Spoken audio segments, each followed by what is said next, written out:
नमस्कार मित्रमैत्रिणींनो, बुद्ध पौर्णिमा सुख शांती आणि समृद्धीसाठी खास उपाय. नमस्कार, व्हॉइस ऑफ मध्ये तुम्हा सर्वांचे स्वागत.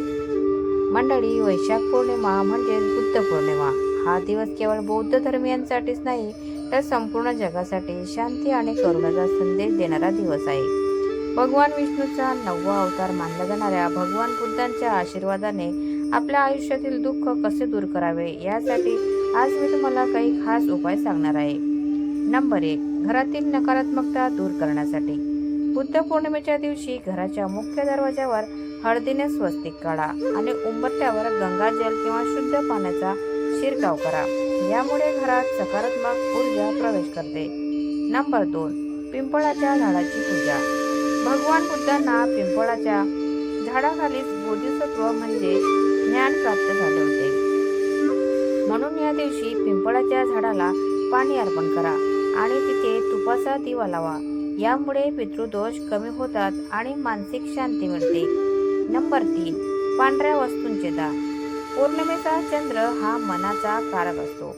बुद्ध पौर्णिमेला दूध, तांदूळ किंवा पांढऱ्या मिठाईचे दान केल्याने कुंडलीतील चंद्रग्रह मजबूत होतो आणि घरातील कलह थांबतात. नंबर 4. दीपदान आणि ध्यान मेडिटेशन. संध्याकाळी घराच्या ईशान्य कोपऱ्यात म्हणजे नॉर्थ ईस्टला दिवा लावा. शक्य असल्यास 5 मिनिटे शांत बसून ओम मनी पद्मे हुम किंवा बुद्धम शरणम गच्छामी या मंत्राचा जप करा. यामुळे मनातील भीती आणि ताण कमी होतो. नंबर 5. पक्ष्यांना दाना पाणी. हल्ली कडक उन्हाळा आहे, त्यामुळे बुद्ध पौर्णिमेच्या मुहूर्तावर मुक्या प्राण्यांना पाणी पाजणे आणि पक्ष्यांना दाणे टाकणे हे सर्वात मोठे पुण्यकर्म मानले जाते. भगवान बुद्धांचा विचार होता, शांती स्वतःच्या आत शोधा.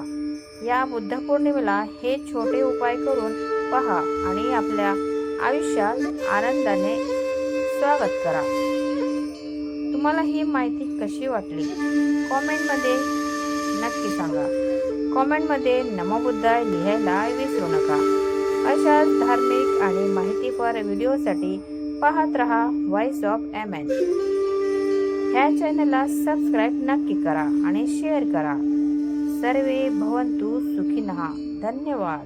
Thanks for watching.